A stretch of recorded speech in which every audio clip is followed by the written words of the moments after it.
Hong Kong চীনের দুটি স্বায়ত্তশাসিত বিশেষ প্রশাসনিক অঞ্চলের একটি হংকং।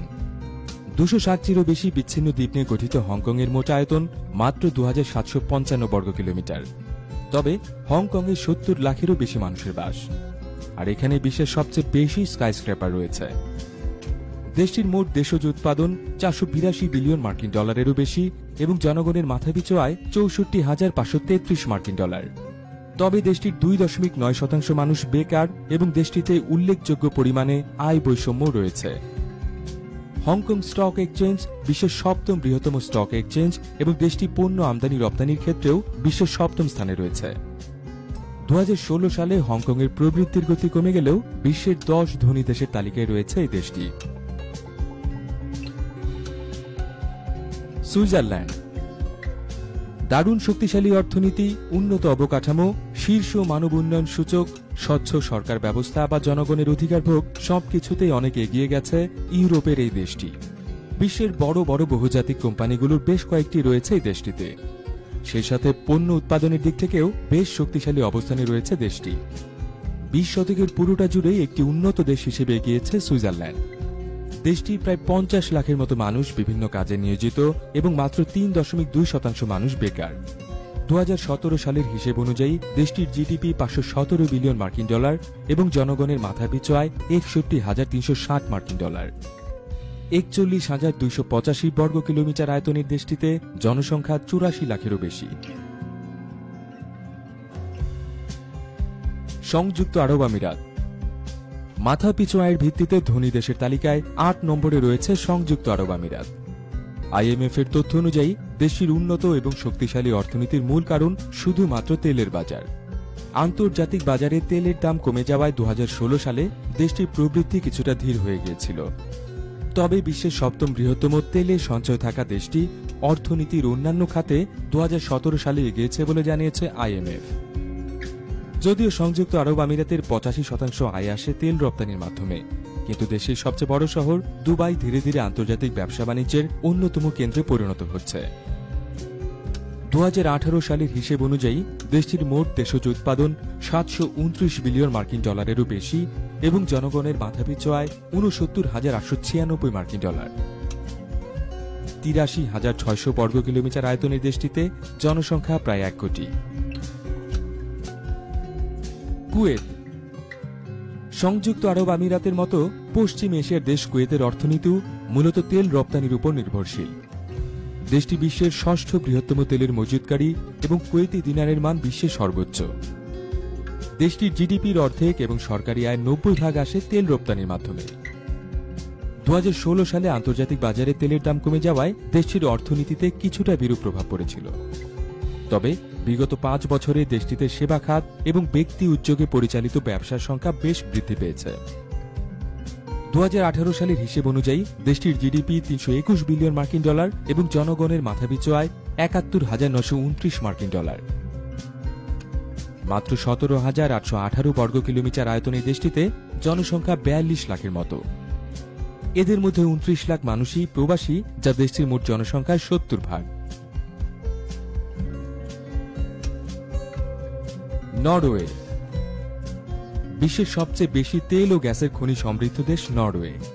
জিডিপি পার ক্যাপিটাল হিসেবে ইউরোপীয় দেশগুলোর মধ্যে 2য় স্থানে রয়েছে দেশটি।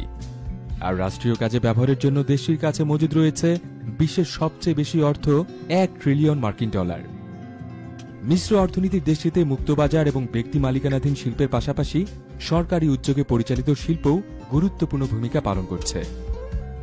খনিজ তেল, গ্যাস, মিনারেল বা মাছের মতো প্রাকৃতিক সম্পদের সমৃদ্ধ দেশটির রপ্তানি আয়ের অর্ধেকই আসে তেল ও গ্যাস রপ্তানি করে, যা দেশটির জিডিপির 20%। 2018 সালের হিসেব অনুযায়ী নরওয়ের জিডিপির আকার 397 বিলিয়ন মার্কিন ডলার এবং জনগণের মাথাপিছু আয় 74,065 মার্কিন ডলার।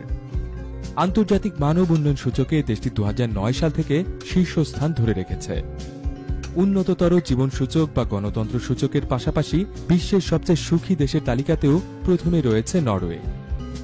3,85,203 বর্গ কিলোমিটার আয়তনের দেশটিতে জনসংখ্যা 53 লাখের মতো। আয়ারল্যান্ড উত্তর পশ্চিম ইউরোপের দ্বীপরাষ্ট্র আয়ারল্যান্ড এই তালিকায় রয়েছে 5 নম্বরে। মুক্ত অর্থনীতির দেশটি মূলত নিয়ন্ত্রিত হচ্ছে বিদেশি বহুজাতিক কোম্পানিগুলোর মাধ্যমে। দেশটির 20টি সবচেয়ে বড় প্রতিষ্ঠানের মধ্যে 14টি মার্কিন যুক্তরাষ্ট্র ভিত্তিক এবং দেশটির 80% বিদেশি কোম্পানি মার্কিন যুক্তরাষ্ট্রের। আর এসব কোম্পানিগুলোর হাত ধরেই আয়ারল্যান্ড বিশ্বের প্রথম সারির ঔষধ, চিকিৎসার যন্ত্রপাতি এবং সফটওয়্যার ভিত্তিক পণ্য রপ্তানিকারক। 2018 সালের হিসেব অনুযায়ী দেশটির জিডিপির আকার 382 বিলিয়ন মার্কিন ডলার এবং জনগণের মাথাপিছু আয় 72,632 মার্কিন ডলার। দেশটির আয়তন 70,273 বর্গ কিলোমিটার এবং জনসংখ্যা প্রায় 50 লাখ।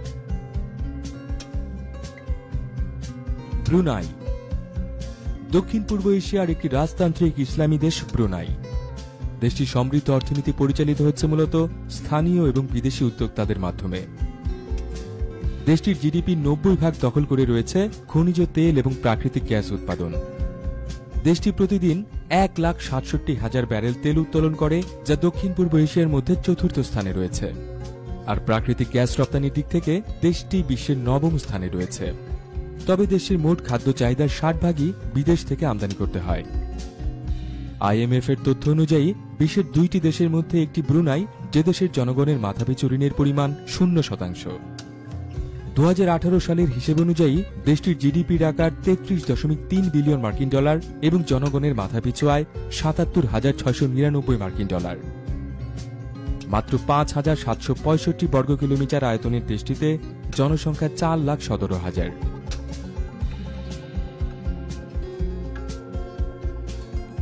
সিঙ্গাপুর তালিকার 3 নম্বরে রয়েছে দক্ষিণ পূর্ব এশিয়ার দ্বীপরাষ্ট্র সিঙ্গাপুর। আর বর্তমানে বিশ্ব বাণিজ্য, আর্থিক সংস্থান এবং যোগাযোগ ও পরিবহন ব্যবস্থার অন্যতম প্রাণ কেন্দ্রে পরিণত হয়েছে এই দেশটি। 1965 সালের স্বাধীনতা লাভের বছরে দেশটির জনগণের মাথাপিছু আয় ছিল মাত্র 516 মার্কিন ডলার। কিন্তু পরবর্তী 2 দশকে ইউরোপীয় বিনিয়োগ এবং সরকারি পৃষ্ঠপোষকতায় বিশ্বের উন্নত এবং ধনী দেশে পরিণত হয়েছে সিঙ্গাপুর।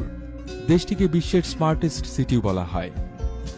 এছাড়া দেশটি বিশ্বের 3য় বৃহত্তম বৈদেশিক বিনিয়োগ বাজার, অর্থনৈতিক কেন্দ্র, তেল পরিশোধনাগার ও বাণিজ্য কেন্দ্র এবং বিশ্বের 2য় ব্যস্ততম কন্টেইনার পোর্ট রয়েছে সিঙ্গাপুরে। দেশটির জিডিপির আকার 584.8 বিলিয়ন মার্কিন ডলার এবং জনগণের মাথাপিছু আয় 98,014 মার্কিন ডলার। মাত্র 721 বর্গ কিলোমিটার আয়তনের দেশটিতে জনসংখ্যা 56 লাখেরও বেশি। লুক্সেমবার্গ ইউরোপ মহাদেশের ছোট দেশ লুক্সেমবার্গ, কিন্তু মাথাপিছু আয়ের ভিত্তিতে দেশটির অবস্থান তালিকার 2 নম্বরে। 20 শতাব্দীর শুরুর দিকে স্টিল কারখানা স্থাপনের মধ্য দিয়ে শিল্পায়নের সূচনা হয়েছিল দেশটিতে। 1970-এর দশকে ইস্পাত শিল্পে মন্দা দেখা দেয়, তবে এখনও বিশ্বের সবচেয়ে বড় স্টিল উৎপাদনকারী প্রতিষ্ঠানটি রয়েছে এই দেশেই। 70-এর দশকের পর দেশটি বৈশ্বিক বাণিজ্যের অন্যতম প্রাণকেন্দ্রে পরিণত হয়েছে। সেই সাথে ব্যাংকিং হাব হিসেবেও প্রতিষ্ঠিত হয়েছে লুক্সেমবার্গ। স্থিতিশীল প্রবৃদ্ধি এবং নিম্ন মুদ্রাস্ফীতি এবং সেই সাথে নতুন নতুন প্রযুক্তি উদ্ভাবন ইত্যাদি দেশটির অতি উন্নত অর্থনীতির অন্যতম চালক। অর্থনৈতিক স্বাধীনতা এবং মানব উন্নয়ন সূচকেও এগিয়ে আছে দেশটি।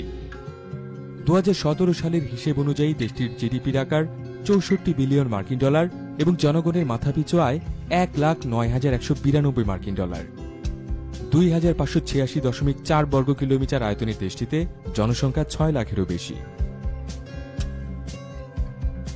কাতার মাথাপিছু আয়ের ভিত্তিতে বর্তমানে বিশ্বের সবচেয়ে ধনী দেশ কাতার।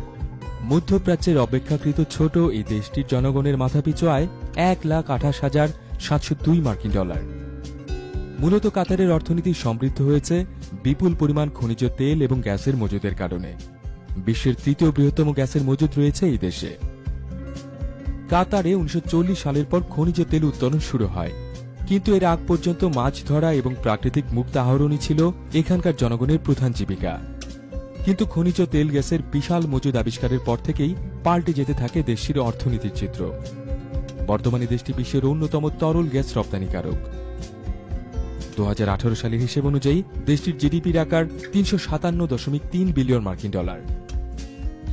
মাত্র 11,581 বর্গ কিলোমিটার আয়তনের দেশটিতে জনসংখ্যা 27 লাখের মতো, কিন্তু এদের 86% বিদেশি শ্রমিক। ভিডিওটি কেমন লাগলো তা জানাতে অবশ্যই কমেন্ট করুন। ভালো লাগলে লাইক দিন এবং শেয়ার করুন। যুক্ত হন আমাদের টুইটার এবং ফেসবুক পেজে।